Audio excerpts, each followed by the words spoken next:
We're going to spend a little time this afternoon talking about extreme weight forward center hunting errors. What they are, what EFOC does for your arrow's performance, how it's measured, how to build them, and how to tune them. Ball on a stick. We've got two holes in the board here. This first one just fits the shaft, and we're going to put it in there, and we're going to set it in vibration. So we have the weight down here and a light shaft at the back. And you can see the vibration is very fast, but it diminishes very fast. It's not of a large magnitude. So it only takes just a couple of seconds there for it to stop. The further back the weight is, we're going to put it way at the back, again to maximize the effect so you can see it. The vibrations are going to be slower, but they're going to go on and on and on and on. It does eventually stop, but it takes it a while. So this would be like having the weight of your arrow well back from the point so that you have a long front lever arm. You're going to get that high vibration. The other way around would be a very short front lever arm. Very slow vibration.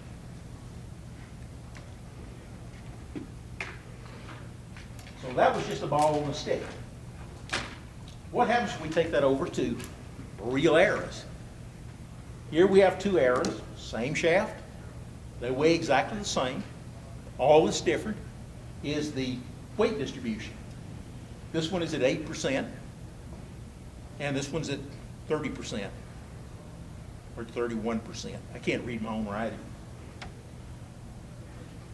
let's put that one there. And let's take this higher FOC one. And because the 2 points are different to get the weight distribution we want, we're going to put the point already through the hole. This hole is 9/16, a little bigger than a ½ inch in diameter. The shaft will fall through there easily.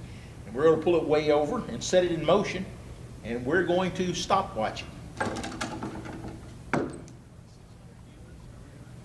Glasses. Did that last time too. Can't read the dog's stopwatch. 1.72 seconds. I think that's exactly where it was before. I think it was. Now let's clear the stopwatch. And we're going to take the 8% FOC. And I chose 8% because a lot of excuse me, a lot of compound shooters are shooting 8%. Pull it way over.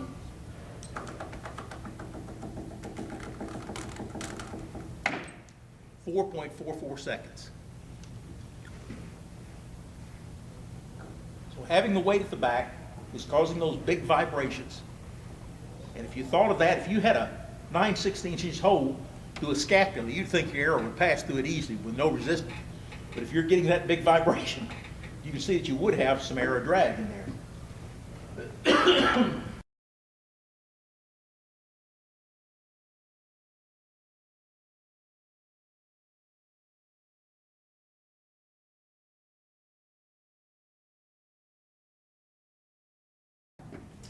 And let's put this in. And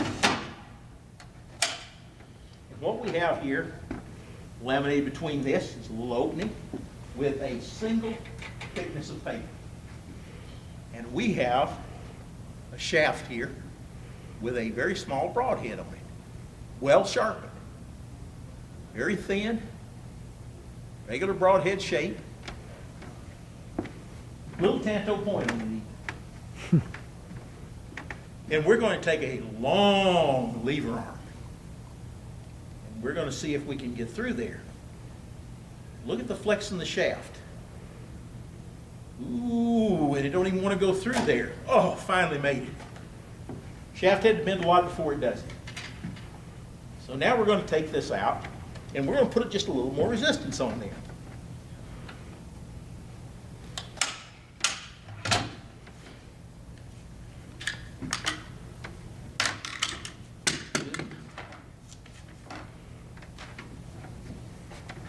We'll replace our one sheet of paper with 2 sheets of paper.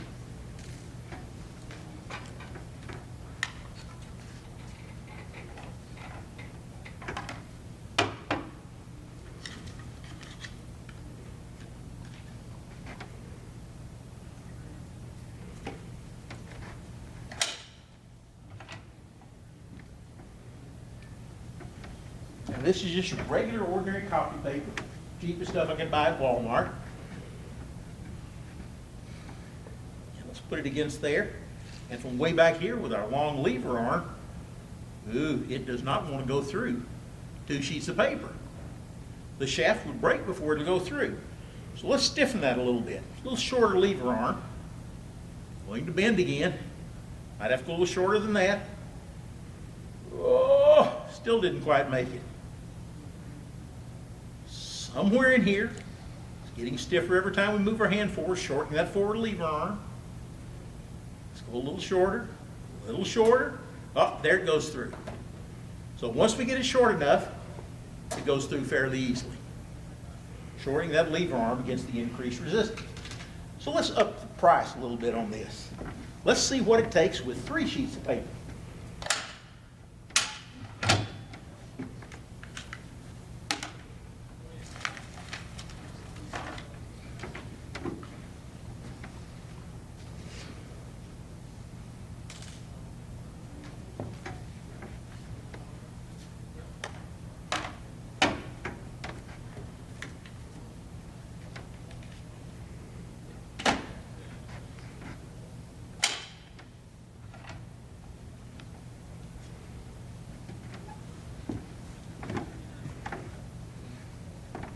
Now, I don't remember right where we were. We'll start about here. Hit that lever arm against 3 sheets of paper.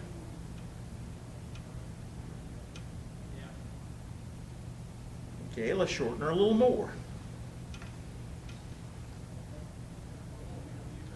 A little more. A little more. A little more. We're getting close. Oh, there it'll finally go through with quite a bit of flex. But once we get that forward lever arm short enough, we can now penetrate the paper. So you can see as the resistance goes up to penetration, there's an advantage to having a shorter forward lever arm. It makes penetration against increased resistance easier.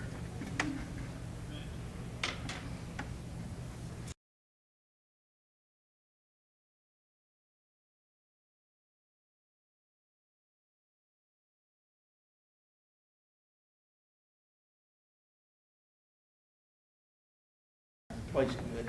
All right. Now this is our little shooting machine.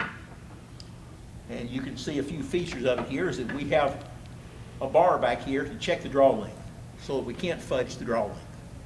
And we have 2 knocking points. Arrow goes between them. We can't change the angle we're putting that. Got a little arrow rest up here. This draws about 1.6 pounds at about 7 3/4 inches. And our little arrows are made from soda straws.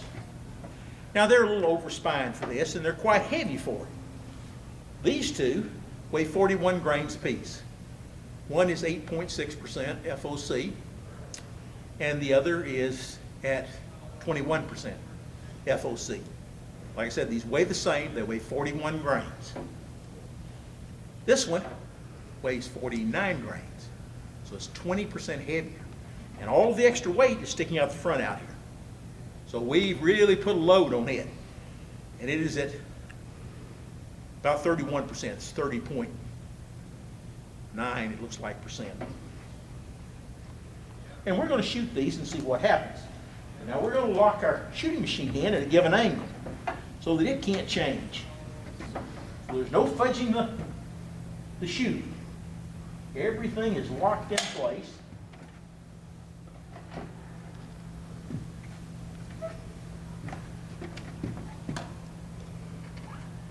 And we're going to do our 8% first. And I will warn you, this is liable to go anywhere. They are stiff spine. It usually goes off to the left.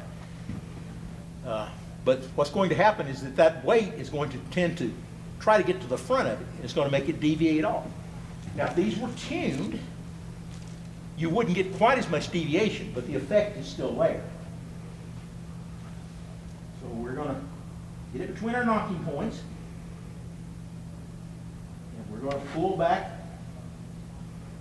whoops, my finger out of the way, right to our check and shoot. And there it went off to the left like it usually does. And it only made it, about over there to where the little projector's set up. Now, we're going to take our 41 grain, same weight, 21% FOC, and see what it does. Okay, let's get it in here. And let's draw back to our little wood piece. Whoa! That was an excellent shot for it. It got a good release. It got out there a good ways. But you can see the flight is much better, much more stable, much straighter. Now it again went off to the left because these are over spine. But at least the flight was a lot more stable than, and the distance it flew quite a bit further than the 8% FOC. Now this is our roughly 31% extreme, ultra extreme FOC with all the weight hanging out the front, and it's 20% heavier than the others.